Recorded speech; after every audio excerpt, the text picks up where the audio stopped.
नमस्कार, मैं हूं राकेश कुमार। आप देख रहे हैं मत अभिमत। मित्रों, बिहार में जमीन सर्वे चल रहा है और जब यह सर्वे शुरू हुआ है तो बहुत सी चीज़ें सामने निकल कर आ रही हैं और इसी में कुछ फैसले भी हैं कोर्ट के, जो बहुत सी चीज़ों को दिखाने के लिए, आंख खोलने के लिए आम आदमी का काफ़ी है। देखिए, जमीन के मामले में हमेशा सरकारी तंत्र पेंच फंसाने का काम करता रहा है, या दूसरे भाषा में कहें तो जमीन का सबसे बड़ा माफिया, भू माफिया अगर कोई है तो वो सरकारी तंत्र है। और जो भू माफिया होते हैं वह भी बिना सरकारी तंत्र के समर्थन के, सहयोग के काम नहीं कर पाएंगे। तो ये उनको समर्थन भी सरकारी तंत्र द्वारा ही मिलता है। देखिए, अभी जो जमीन सर्वे हो रहा है उसमें शुरू से क्या बातें हो रही थी? शुरू से यही बातें हो रही थी ना कि जमीन, सरकार अपना जमीन निकालना चाहती है, सरकारी जमीन को लेना चाहती है, वापस लेना चाहती है। इसी दौर में आपको याद होगा बेतिया राज का मामला। बेतिया राज के 15,500 एकड़ जमीन को सरकार ने अपने अधीन कर लिया, बाज़ाब्ता एक कानून बनाकर। तो यह क्या स्पष्ट करता है? स्पष्ट ये करता है कि सरकार कहीं ना कहीं जमीन चाहती थी और जमीन को लेने के लिए ही, चाहे वो बेतिया राज का मामला हो या जमीन सर्वे हो, यह चल रहा है। और ये मैं नहीं कह रहा हूँ, सारे लोग और जो विशेषज्ञ हैं उन लोगों का भी यही मानना है। लेकिन कोर्ट ने स्पष्ट कर दिया है कि सरकार, कोई भी राज्य सरकार अपने रैयत का, मतलब अपनी जनता का, अपनी प्रजा का जमीन नहीं छीन सकती, उस पर कब्जा नहीं कर सकती। चूँकि अगर ऐसा होगा तो प्रजा का सरकार से, जनता का सरकार से विश्वास उठ जाएगा और वैसे में जो स्थिति बनेगी वह भयावह होगी। यह कोर्ट का कहना है। देखिए, मामला क्या है मैं आपको बताता हूँ। और ऐसा नहीं है कि ये जो मामला है केवल कुछ लोगों पर ही, हो सकता है कि आप में से भी बहुत लोग इसके भुक्तभोगी होंगे। आपका ज़मीन है जो आप वर्षों से, 50 वर्षों से, 60 वर्षों से आपके पास है, और वहाँ से कोई सरकारी प्रोजेक्ट निकलने वाला है। तो जब सरकारी प्रोजेक्ट निकलने वाला होता है तो उस समय पता चलता है कि आपके पास एक लेटर आ गया, एक पत्र आ गया प्रशासन की ओर से, अंचल की ओर से या जिला प्रशासन की ओर से, कि यह इस ज़मीन की जमाबंदी रद्द की जाती है, आपने गलत ढंग से जमाबंदी करा ली है। या ये कहा जाता है कि ये ज़मीन फलाने व्यक्ति का था, ये गलत ढंग से आपके पास आया है, इसलिए इसकी जमाबंदी रद्द की जाती है। उसके बाद मामला कोर्ट में जाता है। जो सक्षम होते हैं कोर्ट जाते हैं, लड़ाई लड़ते हैं, फिर ज़मीन उन्हीं की होती है, सरकार उसमें हारती है हर जगह।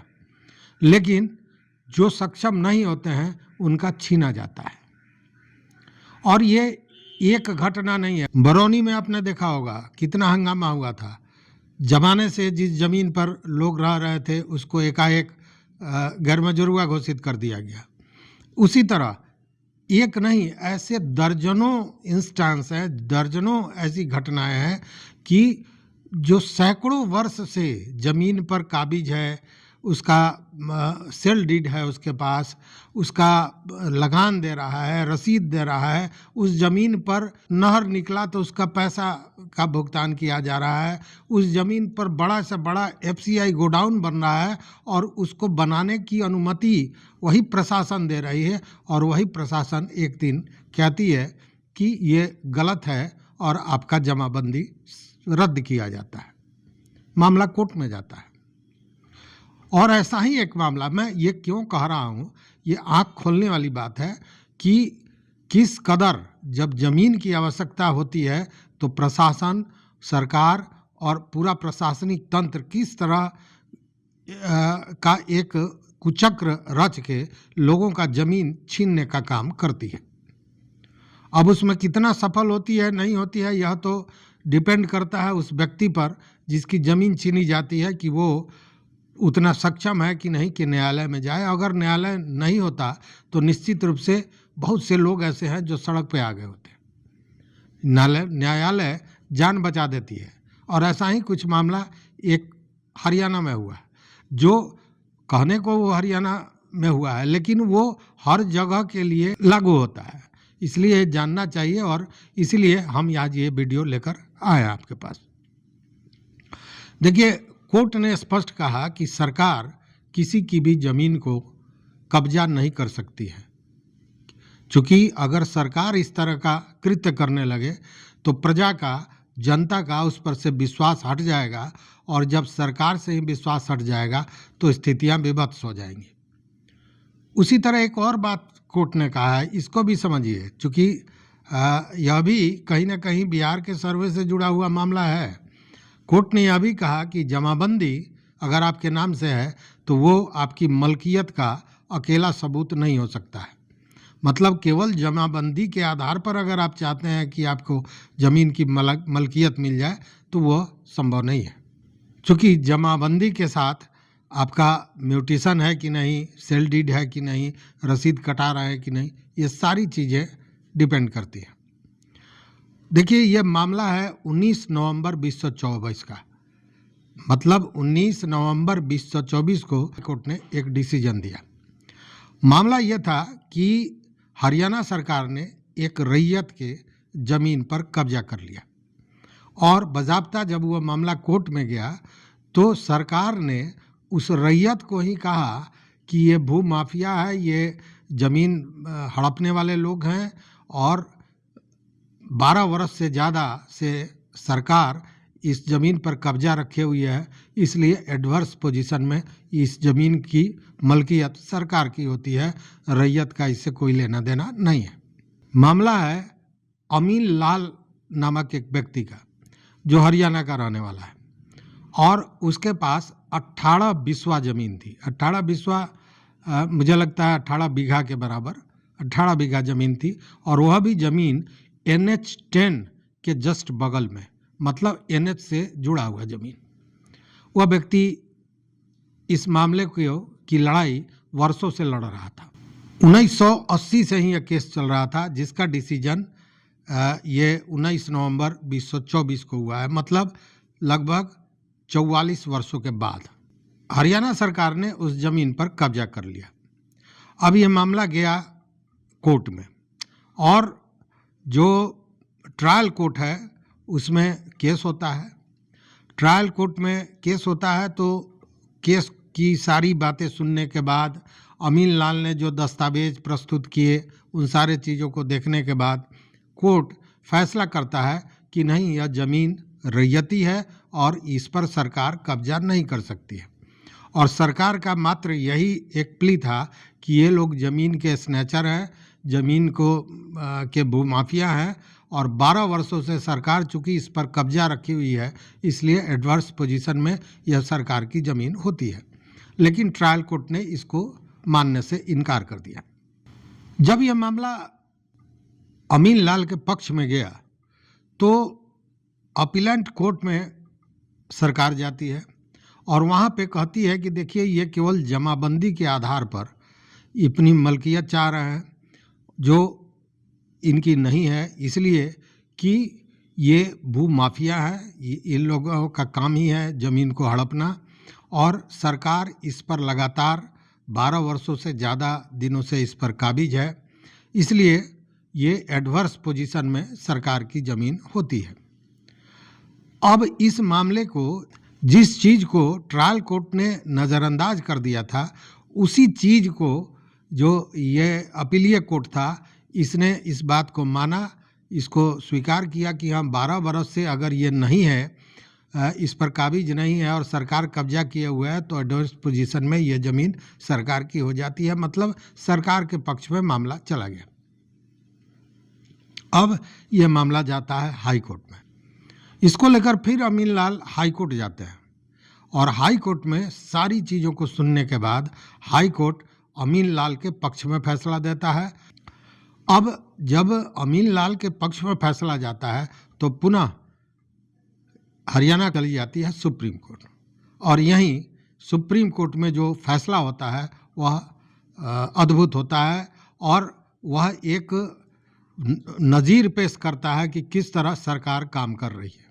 सुप्रीम कोर्ट में भी सरकार का वही होता है कि ये जमाबंदी के आधार पर ज़मीन पर मालिकाना हक चाहते हैं, इनका सेल डीड जो है वो नकली है, ये भू माफिया है, ज़मीन को हड़पने का काम करता है और इन सारे चीज़ों को दलील देने के बाद ये कहती है कि चूँकि 12 वर्षों से ज़्यादा से सरकार इस पर काबिज है, इसलिए सरकार की संपत्ति होनी चाहिए।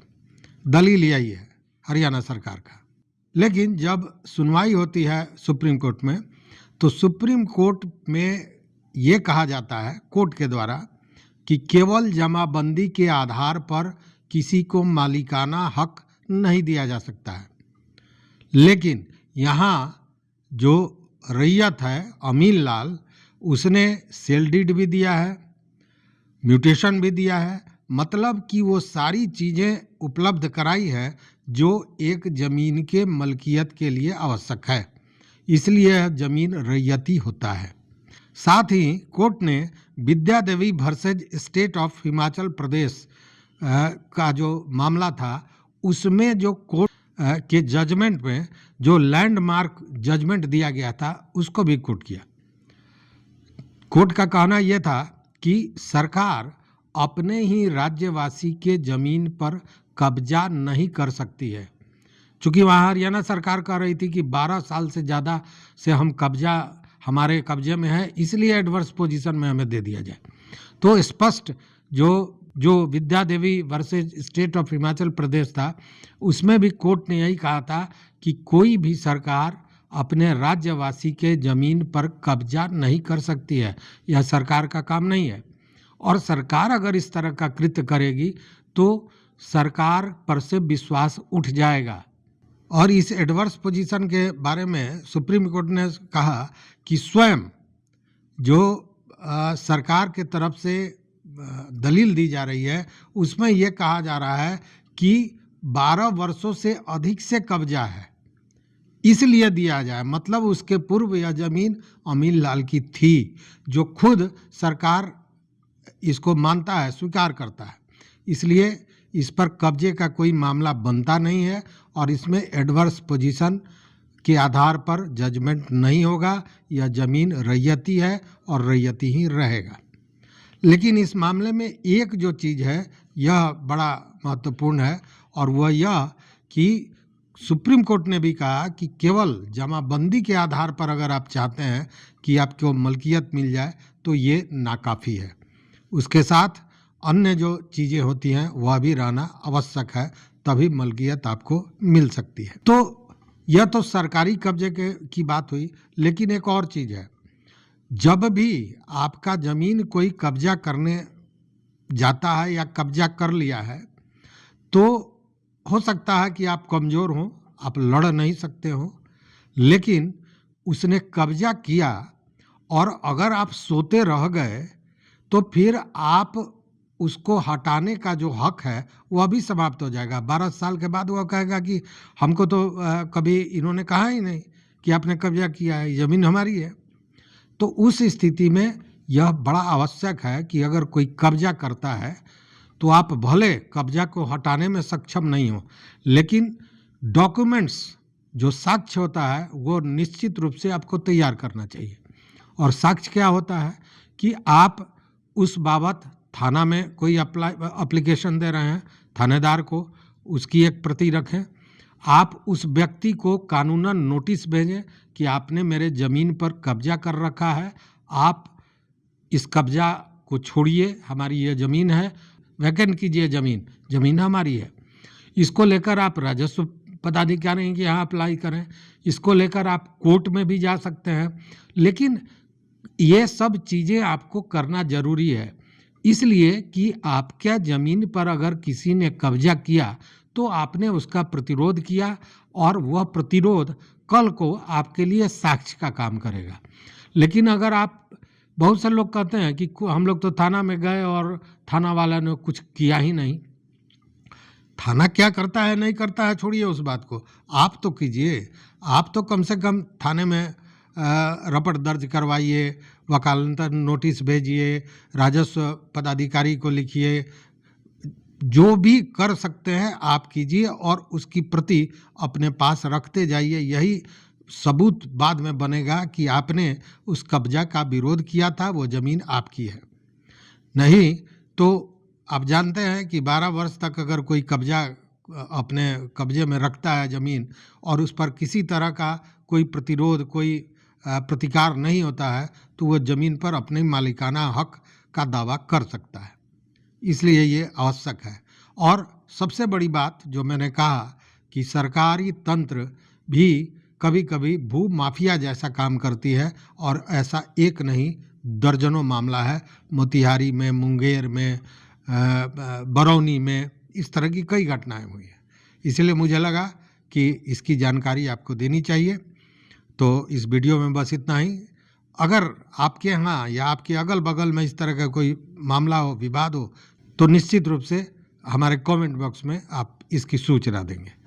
तो देखते रहिए मत अभिमत। मित्रों, चैनल पर नए हो तो सब्सक्राइब कीजिए, लाइक कीजिए, दोस्तों के साथ शेयर कीजिए और अपना विचार, जैसा मैंने कहा, जरूर दीजिए। बहुत बहुत धन्यवाद, कोटिशाह आभार।